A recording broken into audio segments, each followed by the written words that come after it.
হলে আজিৰ তাৰিখত কৰে কি আশা আৰু কৰ্মী অংগনবাড়ী কৰ্মী 21,000 টাকা পাব লাগে সহায়িকা পাব লাগে 18,000 ৰন্ধন কৰ্মচাৰী পাব লাগে 18,000 টাকা অংগনবাড়ী সহায়িকা আৰু ৰান্ধনী 18,000 টাকা পাব লাগে অংগনবাড়ী কৰ্মী আৰু আশাই 21,000 টাকা পাব লাগে যদি মজুৰি নোপোৱালৈকে মাননি কথাটো কৈছো আমি যে তেতিয়ালৈকে 10,000 টাকা মাননি আদায় দিব লাগে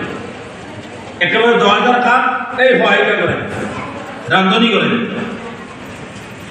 এই কথাবিলাক আপোনালোকৰ কাৰণে গ্ৰহণযোগ্য হয় নে নহয় লাগে না নালাগে নতুন পেঞ্চন আঁচনি বাতিল কৰি পুৰণা পেঞ্চন আঁচনিকে লাগু ৰখাৰ কাৰণে ৰাজ্য চৰকাৰী কৰ্মচাৰী আন্দোলন কৰি আছে গতিকে আপোনালোকৰ পেঞ্চন ব্যৱস্থা খতম কৰি দিয়া শক্তি নিগমতালৈ ভৰ্তি কৰি আমি যিবিলাক কাৰ্যসূচী কৰি আছো ৰেল অৱৰোধ পথ অৱৰোধ ধৰ্ণা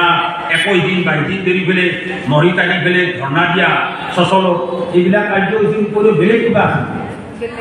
এইবিলাক কাৰ্যসূচী নকৰা আন্দোলন নকৰাকে বেলেগ কিবা উপায় আছে নেকি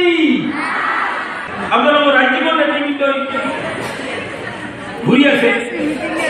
আমাৰ এই